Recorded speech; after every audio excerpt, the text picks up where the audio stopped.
Há anos atrás, já que nós estamos aqui, o Mário revisou tanto, uns 30 anos atrás, quando nós nos convertemos, a igreja tinha um evangelho muito pobre. O primeiro evangelho que eu ouvi era verdade, mas um tiquinho da verdade.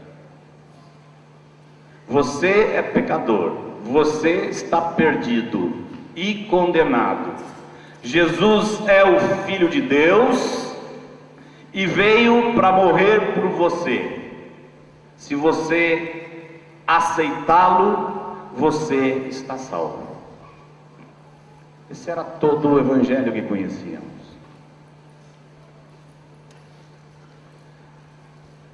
Logo que nos convertemos naquela época, a igreja em Porto Alegre estava revisando a palavra. Estávamos também já em contato com irmãos da Argentina, que vocês conhecem a história. E começamos a entender que havia um evangelho qualificado, o evangelho do reino. Jesus é o Senhor. Se alguém quer receber essa benesse toda, tem que estar debaixo do seu governo, do seu senhorio. Isso se faz através do arrependimento. E começamos a entender o evangelho de uma forma que não entendíamos.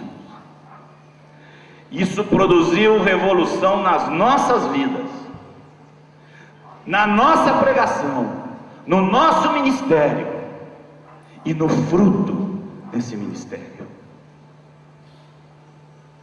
Os primeiros discípulos que eu vi se converterem aqui em Salvador, eu quase não queria acreditar. Que gente que se batizou agora é discípulo e vive como discípulo. Mário e eu lembramos muito bem naquela época. Cada novo batizado, cada reunião que se batizava um, dois, cada encontro, o povo ia embora, o Mário e eu se agarravam ali na sala e ficava pulando. Era uma aventura. Esse evangelho funcionava. As pessoas se sujeitavam a Jesus para viver como discípulos. E daí, na nossa catequese, formamos aquele bordãozinho. O que temos que pregar para fazer discípulos? O que temos que pregar para fazer discípulos? O que é a porta do reino?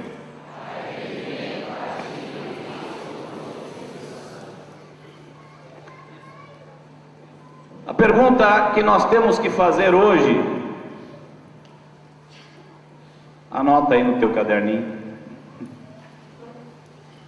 Quando prego o evangelho, quanto eu falo de Jesus?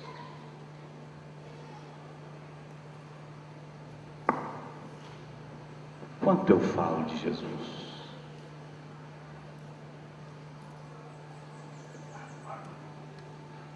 Temo que ainda aconteça com alguns de vocês o que aconteceu comigo por anos.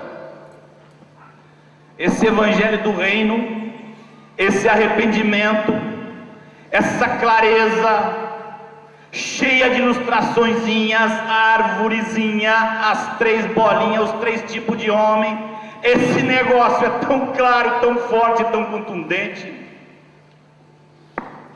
Bom, falamos um pouco de Jesus. Agora vamos entrar no que interessa. Paulo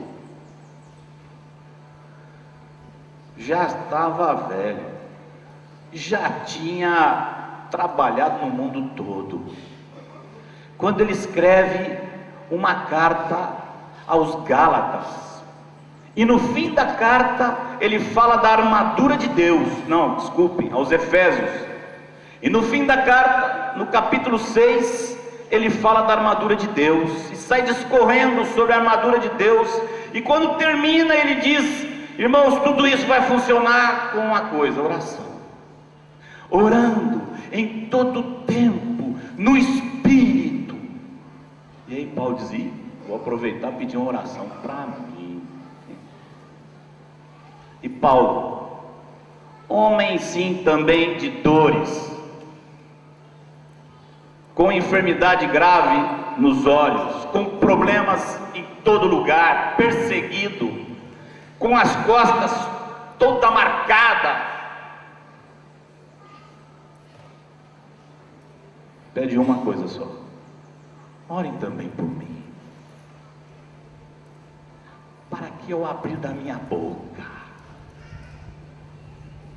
me seja concedido a graça e seja revelado o mistério do Evangelho, o mistério de Cristo.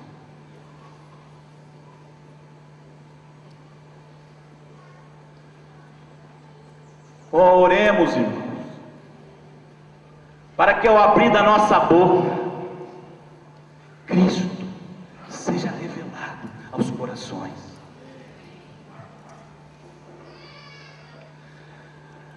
Eu posso dizer a vocês, hoje sem sombra de dúvidas, que nos últimos anos eu mudei muito a minha pregação quando prego o Evangelho. Mudei muito. Há muitas coisas que eu por anos não falava. Falo muito sobre Jesus, sobre as palavras que João registrou. Quase não sei mais pregar o Evangelho sem falar de João capítulo 3. Explicar a necessidade do novo nascimento, e por quê, e da onde vem, e o que é essa vida que recebemos. O último irmãozinho amado que foi batizado, depois de eu estar pregando para ele, foram 21 meses. 21 meses frequentando a casa dele. 19 ou 20 meses falando de meu amado Senhor. Até que a luz brilhou nos olhos dele. E ele disse: eu quero. Digo: então, tem uma condição. E aí explicando: vai renunciar tudo, vai perder tudo.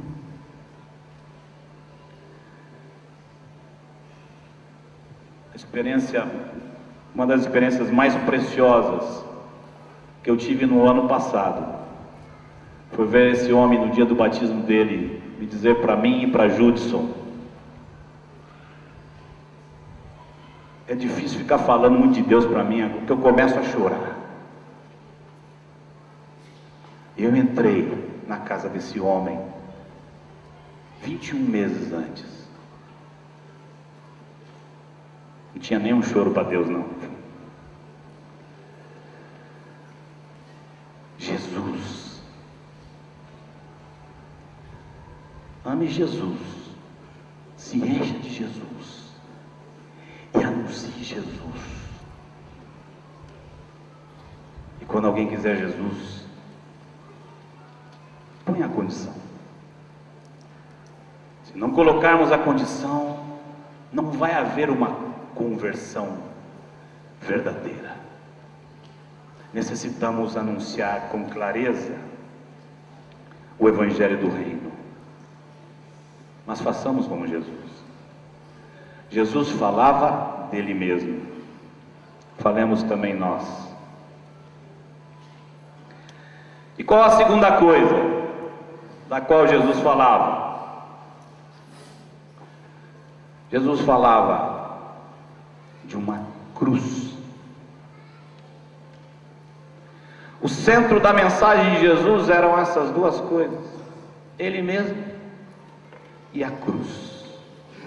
Jesus falava de uma cruz que havia que tomar, de uma morte que havia que morrer. Eu penso que isso deu muito nó na cabeça de muita gente. Que coisa estranha. Eu vim para que vocês tenham vida, vocês têm que morrer.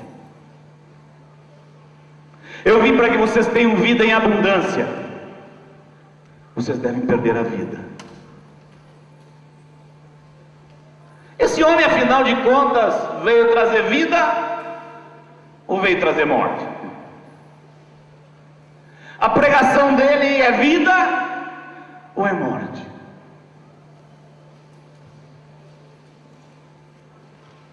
Recém havia me convertido em Porto Alegre, quando conheci um livrinho que me ajudou logo no começo eu não li o livrinho, li a metade do livrinho, depois me atrapalhei todo. Mas o título do livro era fantástico: Vida que nasce da morte. Jesus veio para nos dar vida.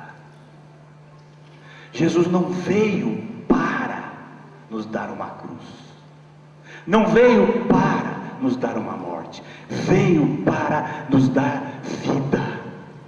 Só tem um problema: a vida nova não entra onde a velha permanece.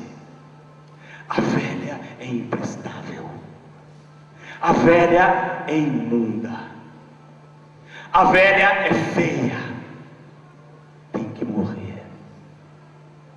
Por isso Jesus falava dele e da vida, e Jesus falava da cruz e da morte. Ninguém pode ganhar se primeiro não perder.